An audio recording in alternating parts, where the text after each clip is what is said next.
Hello বন্ধুরা, welcome to my channel. তোমরা সবাই কেমন আছো? আশা করি তোমরা সবাই খুব ভালো আছো। তো আমিও ভীষণ ভালো আছি। আজকে বিকালের ওয়েদারটাও ভীষণ সুন্দর ছিল, জানো তো।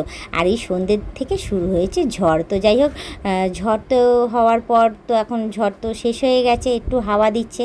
তো যাই হোক, বিছানাটা একটু নোংরাও হয়েছিল। আর তার মধ্যে কি বলো তো, আজকে ঘরটা ভীষণ ফাঁকা, কেউ নেই। মামামও পড়তে চলে গেছে, আর তোমাদের দাদাও নেই। তো যাই হোক, অনেক দিন পর আজকে সময় পেয়েছি বিছানাটাকে ভালো করে ঝেড়ে পরিষ্কার করার এবং গোছানোর। তো যাই হোক, প্রায় সময় এত ব্যস্ততার মধ্যে থাকতাম যে বিছানাটা ঠিকঠাক করে গোছাতেও পারতাম না আর ঝাড়তেও পারতাম না, জানো তো। কোনো রকমে ঝেড়ে আর কোনো রকমে গুছিয়ে চলে যেতাম।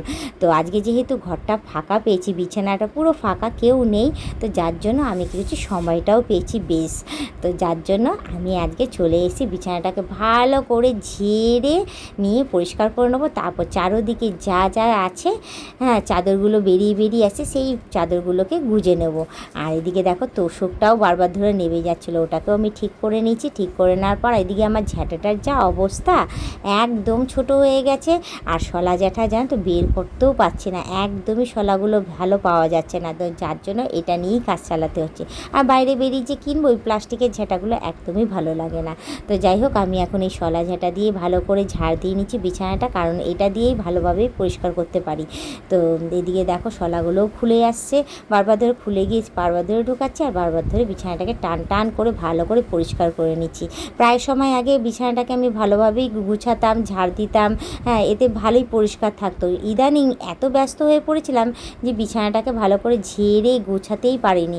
তো যাই হোক, আজকে সময় পেয়েছি যখন, আজকে বেশ ভালো করে একদম ঝাঁটা দিয়ে ঝেড়ে নেবো। ঝেড়ে নিয়ে চাদরগুলোকে, হ্যাঁ, চারিধার থেকে গুজে নেবো। কারণ আমার তো বিছানাটা একটু বড়, আর তার মধ্যে চাদরটা হয়ে গেছে ছোট। তো এদিক ওদিক থেকে বেরিয়ে যায়, তোষকটাও নিচে নেমে যায়, যার জন্য অসুবিধা হয়।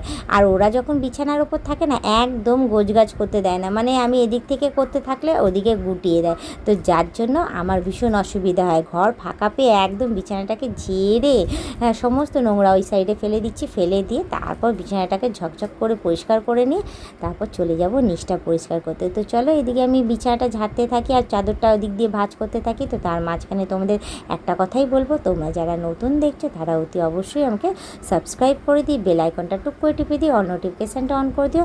আর যারা এখনও পর্যন্ত মেম্বারশিপটা নাওনি, তারা তাড়াতাড়ি করে মেম্বারশিপটা নিয়ে নিও। পারলে তোমাদের বন্ধু বান্ধব যতজন আছে সবাইকে বলো মেম্বারশিপটা নেওয়ার জন্য। নিলে ভালো কথা, নাহলে তোমরাই দেখতে থাকো, তোমরাই টিকে থাকো, এভাবেই আমাকে হেল্প করে যেও। আর এদিকে দেখো, বিছানার ওপরেই টেডি বিয়ার, মানে তোমাদের কি বলবো, মানে চারোদিকে টেডি বিয়ারে একদম সাজিয়ে রেখে দেয়। আর বিছানাটা একটা মুহূর্তের জন্য আমি খালি পাই না। তো যাই হোক, ওইদিকে টেডি বিয়ারগুলো সরিয়ে নিয়েছিলাম, আর একটা ছিল, আর ওটাকে রাখার জায়গা পাচ্ছিলাম না, তো ওইটাকে বিছানার এক কর্নারে সরিয়ে দিচ্ছি। সরিয়ে দিয়ে ভালো করে এপাশ থেকে, হ্যাঁ, বিছানার যত নোংরা আছে ঝেড়ে দিচ্ছি। ঝেড়ে দিয়ে আর বিছানাটাকে টান টান করে নিচ্ছি। কী বলো তো, হ্যাঁ, বিছানার চাদর যদি টান টান থাকে না, সত্যিই কিন্তু ঘরটাও বেশ সুন্দর থাকে এবং পরিষ্কার থাকে। আর এই একটা ঘরের মধ্যে, হ্যাঁ, বিছানা বলো, নিচ বলো, যাবতীয় যা যা জায়গা আছে সমস্ত আমি পরিষ্কার করেই রাখি আর সাজিয়ে গুছিয়েই রাখি।